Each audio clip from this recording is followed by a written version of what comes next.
Bonjour à tous. Aujourd'hui, je voudrais vous parler d'hier.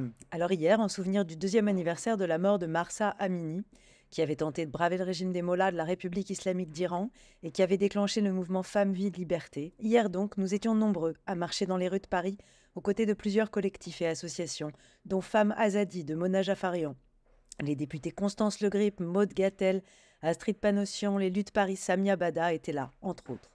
Car nous le savons, il est important de se rappeler qu'en Iran, plusieurs centaines de personnes sont exécutées chaque année, dont certaines en pendaisons publiques et collectives. Mais hier aussi, la fête de l'UMA, la fête de l'humanité, battait son plein. Pas un mot sur Mahsa Amini sur les comptes des réseaux sociaux de la fête de l'UMA, mais en revanche, des milliers de messages pour parler et acclamer la présence de Dominique Galouzot de Villepin. Oui, à la fête de l'UMA, Dominique de Villepin. Les vidéos valent le détour, hein. Des gauchistes hilars devant un aristocrate de droite donneur de leçons à la terre entière. Car Dominique de Villepin ne vient évidemment ni débattre ni même discuter à la fête de l'UMA. Il vient se faire applaudir. Depuis 2007 d'ailleurs, de Villepin attend chaque jour des revanches. Il s'était cru présidentiable, il était devenu courtisan. Il se croyait tribun, il est devenu tribal. Il se croyait drôle, il est fourbe. Entre autres sketchs contre Macron, évidemment, le sujet qu'attendait toute l'assistance était Gaza. Et ils n'ont pas été en reste. Après sa haine crachée au micro de Léa Salamé sur France Inter il y a 2 jours, Dominique de Villepin en a remis une couche, dénonçant l'invisibilisation de la mort à Gaza. Avec envie, presque, il explique que tous ces morts du 7 octobre, israéliens, ont un visage, eux, ont un lignage, dit-il.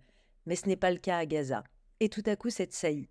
Comment fait-on son deuil des morts qui n'existent pas?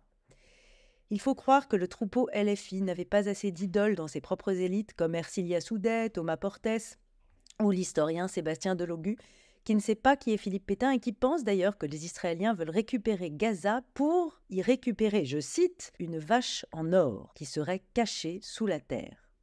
Bref, celui que Bernadette Chirac appelait Néron, l'empereur incendiaire, a trouvé sa véritable famille politique. La France insoumise, incendiaire comme lui, a défilé avec des islamistes qui appellent à l'intifada dans Paris. Ils vont aussi chercher chez Dominique de Villepin probablement un autre de ses atours, car il est celui qui avait expliqué sa nomination au poste de Premier ministre de Jacques Chirac comme cela.